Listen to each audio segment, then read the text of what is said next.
Assalamu alaikum. Let's start with the first philosopher, which is Plato. Plato is mostly credited to be the most original of all the philosophers who came after him. And whoever came after him either criticized Plato or praised him, or the others' theories are built upon Plato's philosophies or ideas. इसमें दो तरह के philosophy जो most of them जो है ना, जो reactive हैं, ठीक है, Plato and Aristotle, they are the reactive philosophers. Socrates Plato से पहले थे फिलोसफर, लेकिन उनका काम क्योंकि पाइल अप नहीं हुआ, ठीक है, कहीं पे वहां पे रिटन फॉर्म में हमें नहीं मिलता, तो we consider Plato as one of the first philosophers. He was born in 427 BC and he died in 337 BC. He was born in Athens in an aristocratic family. अब उस टाइम पे क्या था कि हर फिलोसोफर के, जैसे मैं पहले भी फिलोसफी पढ़ाते भी मैं ये बात करती रही हूँ कि जो फिलोसफर्स हैं उनका बैकग्राउंड बहुत ज़रूरी होता है. फिलोसफर एक बड़ा हसास इंसान है, तो जहाँ पे वो पैदा हुआ, जहाँ पे उसने उसका चाइल्डहुड गुजरा, उसके हालात और वाक़यात का बहुत ज़्यादा इम्पैक्ट होता है फिलोसफी की ज़िंदगी पे और उसकी राइटिंग्स पे. अब चूंकि प्लेटो जो है वो एथेंस में पैदा हुए थे, बचपन उनका एथेंस में गुजरा था, वहां एथेंस में उस टाइम पे पेलोपोनेशियन वॉर्स थी, ठीक है, एथेंस को डिफीट हुई थी, तो उसका बहुत असर रहा है प्लेटो की राइटिंग्स पे. उस वक्त उन्होंने ह्यूमिलिएशन देखी है, डिफीट देखी है, पॉलिटिशियन रूल था, ठीक है, स्पार्टा के साथ एथेंस का लड़ाइयाँ चल रही थी, तो वो बड़ा इम्पैक्ट उन पे रहा है. इनकी स्टडी में हम तीन चीजें पढ़ेंगे. One is the theory of state,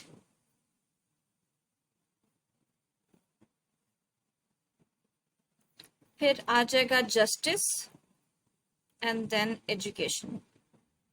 ये तीन चीजें हम पढ़ेंगे, theory of justice, theory of education. Mostly these are interlinked. State में जस्टिस होना जरूरी है, एजुकेशन होगा तो जस्टिस बनेगा, जस्टिस होगा तो स्टेट बनेगी, so these are interlinked.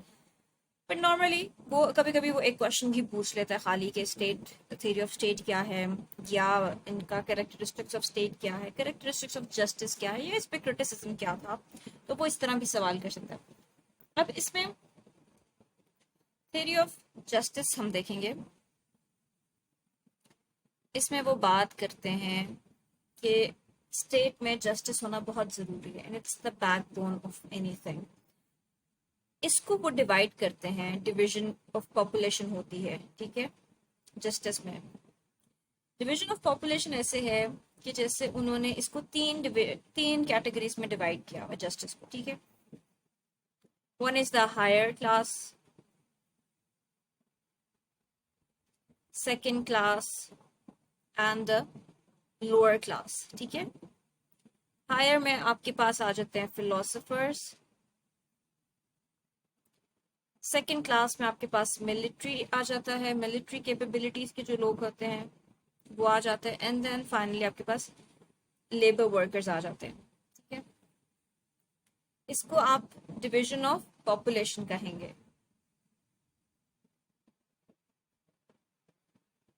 Division of labour भी हो सकता है. डिवीजन ऑफ लेबर में कि हर बंदा सेल्फ सफिशिएंट नहीं है, तो आपको हर काम एक दूसरे को सौंपना. लाइक लेबर का काम है तो वो लेबर ही करेगा, वो मिलिट्री वाले नहीं कर सकते, मिलिट्री का काम लेबर नहीं कर सकते, ठीक है. तो डिवीजन ऑफ पॉपुलेशन भी कह सकते हैं, डिवीजन ऑफ लेबर भी कह सकते हैं कि हर बंदा स्पेशलाइज्ड होगा एक स्टेट में. अगर एक स्टेट है, छोटी सी स्टेट है, तो उसमें हर बंदा डिवीजन अपने काम को खुद से करेगा. वो कैटेगरीज बनी हुई कि ये वाली क्लास ये काम करेगी, ये वाली क्लास ये काम करेगी, और इस क्लास का कुछ और रोल होगा. प्लेटो की जो आइडियल एम्पायर है, ये यूटोपिया है प्लेटो का, that is based upon justice, ठीक है. और वो कहते हैं कि जस्टिस जो है वो फंडामेंटल राइट है हर इंसान का. Ideas of any man cannot be correct until it does not contain the fundamental elements. So justice is an important aspect for all human beings. इसमें पहला आपके पास आ जाता है डिवीजन ऑफ पॉपुलेशन, ठीक है. देन आ जाता है स्टेट एज अ बॉडी, कि आपने स्टेट को एज अ बॉडी कंसिडर करना है. हाउ एज अ बॉडी, के आप बॉडी में किसी एक पार्ट में अगर पेन होता है ना, तो पूरी बॉडी को पेन होता है, ठीक है। फॉर एग्जाम्पल आपके हाथ में दर्द है, तो आपकी पूरी बॉडी जो है वो डाउन हो जाएगी। सो स्टेट को भी आप ऐसा बॉडी कंसिडर करते हैं कि उसका कोई भी एक पार्ट जो है, these are all interlinked, interconnected. अगर एक इंसान को या किसी एक स्टेट की किसी एक कम्युनिटी को वो परेशान है या कोई ट्रबल है, तो वो पूरी स्टेट में ट्रबल क्रिएट करेगी, ठीक है। तो इस तरह this whole state is interconnected. whole body of the state may function quite right and may not suffer further if there is pain or there is trouble in any part of the state, ठीक है। Then वो कहते हैं कि justice जो है ना, आपने खुद अपने लिए करना है। अटेम्प्ट फॉर जस्टिस योरसेल्फ, ये हर क्लास का वो रिस्पॉन्सिबिलिटी कहते हैं कि फंडामेंटल राइट्स पे हर बंदे को देखना चाहिए। और अगर आपको जस्टिस नहीं मिल रहा तो आप यूनाइट हो, ठीक है, अगेंस्ट इंस्टीट्यूशंस या इंडिविजुअल्स या रूलर्स या जिस भी जो भी अथॉरिटीज हैं उनके अगेंस्ट यूनाइट हो और आप जस्टिस डिमांड करें। अगर आपको खुद से जस्टिस नहीं मिल रहा तो you have to demand that justice, ठीक है। देन ज्योग्राफिकल डिवीजन है। Geographical location of the country should also be kept in mind. If a country is vast, then it will be very difficult to provide the same kind of justice there. तो उनके according utopia क्या है कि state का जो level है ना, ये जितना एरिया होना चाहिए, नॉट मोर देन 10,000 पीपल, ठीक है, इतने इतने लोगों के स्टेट्स होने चाहिए। और ग्रीक सिटी स्टेट्स जो थी उस वक्त, क्योंकि आज से कितने ही हजारों साल पहले, 2000-3000 साल पहले पॉपुलेशन वैसे भी कम थी, तो कम लोगों का लोग कम होते थे, तो इसीलिए छोटे छोटे सिटी स्टेट्स बन जाते थे। अब क्योंकि पॉपुलेशन बहुत ज्यादा है तो आप 10,000 की एक स्टेट तो नहीं बना सकते। छोटी स्टेट का ये फायदा है कि justice easily and readily available होता है। जितने बड़ी स्टेट्स होंगी तो उनकी रिक्वायरमेंट्स पूरी करना, फुलफिल करना बहुत मुश्किल हो जाता है, ठीक है। वास्ट कंट्रीज होंगे, बड़े बड़े इलाके होंगे, बड़ी बड़ी स्टेट्स होंगी, तो वहां पे जस्टिस मिलना बहुत मुश्किल हो जाता है। अच्छा, अब नेक्स्ट वो कहते हैं प्लेटोनिक थ्योरी के इंपॉर्टेंट फीचर्स क्या हैं कि जी non interference in other affairs, ठीक है। नॉन इंटरफेरेंस जैसे कि जब आपने क्लास डिवीजन कर दी है, ठीक है, आपने इनको कैटेगराइज कर दी, तो हर बंदे को पता है कि वो उसने अपना काम करना है, वो किसी और में इंटरफेयर नहीं करेगा, तो इट्स अ नॉन इंटरफेरेंस, ठीक है। प्लेटो चाहते थे कि हर बंदा अपनी जॉब करे, वो किसी और को जो है वो इंटरफेयर ना करे, उसके अगेंस्ट थे वो। फिर है स्पेशलाइजेशन ऑफ ड्यूटीज कि हर बंद according to him administration of an ideal state should be specified and every man has no concern to interfere with others affairs, क्योंकि अगर स्पेशलाइजेशन ऑफ जॉब है, हर बंदा अपना काम कर रहा है, तो वो किसी और में इंटरफेयर भी नहीं करेगा। इंटेग्रिटी, इनका जो प्लेटो की थ्योरी थी, थ्योरी ऑफ जस्टिस, ये प्रिंसिपल ऑफ इंटेग्रिटी या यूनानिमिटी पे बेस्ड करती है। Which state is formed with the suitable unanimity balance and which state demands administrative unity, and these are three communities of society जो कि labor, soldier and rulers की है, जिसको आप labor, military, philosopher भी कह सकते हैं। Then opposition of the individuality, Plato's theory of justice is against the individuality, आपकी individuality नहीं होनी चाहिए। According to this theory, the individual should not think about that he is alone, but he should think about himself as a part of whole. उसे सिर्फ अपने बारे में नहीं सोचना, उसे एज अ होल कम्युनिटी के बारे में सोचना है। जिस तरह वो आगे हम इसमें पढ़ेंगे कम्युनिज्म का फिनोमेना, तो यहाँ पे इंडिविजुअलिटी को वो खत्म कर रहे हैं, मिनिमाइज कर रहे हैं और कम्युनिज्म को बढ़ा रहे हैं, ठीक है। कम्युनिज्म में क्या है कि बच्चे हैं तो सबके हैं, वाइफ्स हैं तो सबकी हैं, हस्बैंड हैं तो सबके हैं, किसी का कोई एक नहीं। अकॉर्डिंग टू हिम, अगर आप इंडिविजुअलिटी को सपोर्ट करते हैं, आप उसको फरोग देते हैं, मैं को फरोग देते हैं कि ये मैं हूँ, मेरी फैमिली है, उस तरह सिचुएशन खराब होती है। स्टेट जो है वो एक आइडियल नहीं रहती, उसमें आप खुद पे या खुद की फैमिली पे फोकस करते हैं, आप एज अ होल कम्युनिटी पे फोकस नहीं करते। तो कम्युनिज्म से होगा कि जब सबके बच्चे हैं, सबकी बीवियां हैं, सबका आ जाएगा ना कि ये चीज सबसे बिलोंग करती है, तो उसमें वो शेयरिंग फैक्टर आ जाएगा, तो आप एक दूसरे को सपोर्ट करें, क्योंकि आपको पता है कि ये चीज जो है ये हम सबसे कनेक्टेड है. So universal justice, this theory is connected with the universal justice, and his theory of justice relates to all the duties of an individual and not only for legal duties of an individual. ठीक है, legal duties of individual के साथ वो connected नहीं है. हर बंदे ने अपनी ड्यूटीज पूरी करनी है in order to fulfil the rights of other person. ठीक है, ये उनका थ्योरी ऑफ जस्टिस था, जिस पे आगे क्रिटिसिज्म भी आया है बहुत.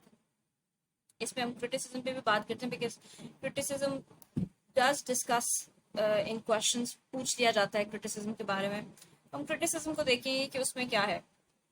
अच्छा, पहला कि जी ये जो थ्योरी है प्लेटो की, क्या ये अप्लाई होती है आजकल पे. तो एप्लीकेशन की पहले हम बात करेंगे. ठीक है, तो फर्स्ट पे तो कह देते हैं जी कि no, this theory does not apply to the modern states. क्यों? प्लेटो के एरा में सिविलियन स्टेट्स हुआ करती थी और पॉपुलेशन जो थी वो बहुत कम थी. आजकल की पॉपुलेशन जो है बहुत ज्यादा है. ठीक है, मिलियंस की हद तक पहुंच चुका है. तो इस तरह जो है कि क्वाइट इट्स इम्पॉसिबल कि इतनी सारी पॉपुलेशन को आप 3 क्लासेस में, जो हमने ऑलरेडी डिस्कस किया, 3 क्लासेस में आप इसको डिस्टिंग्विश करें and then it is divided into separate specific affairs. तो ये बहुत मुश्किल हो जाता है. ठीक है, इसलिए आप इसको अप्लाई नहीं कर सकते. Okay, so the formula of performing duties has no importance. It can be merged into the word justice. This formula confines an individual in his own sphere of duties or action, while the other one, it does not offer any suggestion to prevent this likelihood probability which can come into existence. Confining opposite natures in the sphere of their own duties. ठीक है, duties कि हर बंदे ने अपनी duty perform करनी है और उन्हें कन्फाइन किया जा रहा है कि वो अपने ही स्फीयर ऑफ ड्यूटीज में लाए करें. फिर जो प्लेटो का आइडिया है कम्युनिज्म का, तो ये वाला कम्युनिज्म का जो आइडिया है ये तो डेफिनेटली बिल्कुल ये जो है ना इलॉजिकल सा है, क्योंकि ऐसा बिल्कुल भी नहीं हो सकता कि communism of wifes, property, children रहे और आप सब जो है वो शेयरिंग में रहे. तो व्हिच इज टोटली अनएक्सेप्टेबल. ये नेचुरल डिजायर्स के बिल्कुल ही अगेंस्ट है. सो यू कांट से कि ये थ्योरी जो है ये कुछ सेंस रखती है. ठीक है, ये बिल्कुल एक यूटोपिया है. अच्छा, प्लेटो ने एक और भी बात की थी. यहाँ पे तो हमने डिफाइन किया ना, पॉपुलेशन को डिवाइड किया कि आपने 3 क्लासेस में डिफाइन कर इसको सेपरेट आउट करना है. उसने इंडिविजुअल को भी 3 चीजों में कैटेगराइज किया है. ठीक है, उसमें क्या आ जाता है? Hunger, intelligence and spirit.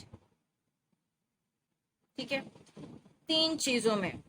एक कुछ लोग हैं जो सिर्फ हंगर बेस्ड है या एपेटाइट पे ज्यादा फोकस करते हैं. ठीक है,